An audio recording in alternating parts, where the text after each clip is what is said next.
أول رد فعل بعد احتفال إمام عاشور المثير بعد إحراز هدفه في شباب بلوزداد.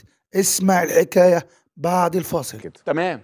برضه طلع بيقول له وانت لما تلعب لي 6 7 ماتشات ورا بعض كويس ابقى اعمل كده، انما مش عشان انت لعبت لي 45 دقيقه فتروح تعمل الجمهور كده وبتقلع الفانيلا. بتقلع الفانيلا ليه وانت جايب الجون السادس؟ قال كده كده كسب. لا بص، حته الاحتفال دي انا بكلمك حته الاحتفال استاذ خيري يتكلم فيها. ده واحد اهلاوي ايا كان حته الاحتفال دي تتقال باي شكل. هو قلع التيشيرت. طب ما في الماتش ما كانش جون المكسب، في ماتش الزمالك ما كانش جون المكسب، قفشه جاب بعدها، وقفشه اما جاب جون في مباراه بيراميدز ما هو قلع التيشيرت.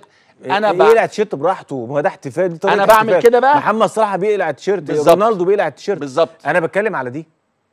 هي دي الناس هتبررها او هتفسرها. حسم مصدر مسؤول داخل النادي الأهلي مصير تعرض إمام عاشور لاعب خط وسط الفريق لعقوبة مالية بعد واقعة خلع التيشيرت خلال المباراة التي جمعت فريقه بنظيره شباب بلوزداد الجزائري على استاد القاهرة الدولي ضمن منافسات الجولة الثالثة من دوري أبطال أفريقيا، وانتهت بفوز المارد الأحمر بسداسية مقابل هدف. وأخيرا طريقة إسقاطه للفانيلا فيها سخرية واستهزاء، غير محمد صلاح تماما للي بيقول محمد صلاح عادي بيرمي التيشيرت. هذا اللاعب لا يصلح للأهلي، حاله حال كهربا، وده المتوقع من خريجي القلعة البيضاء.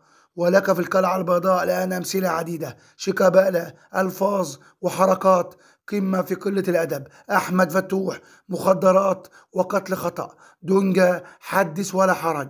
وقبلهم جنش زمن إبراهيم يوسف وحسن شحاتة ومحمد صلاح. ده زمن الفن الجميل للقلعة البيضاء.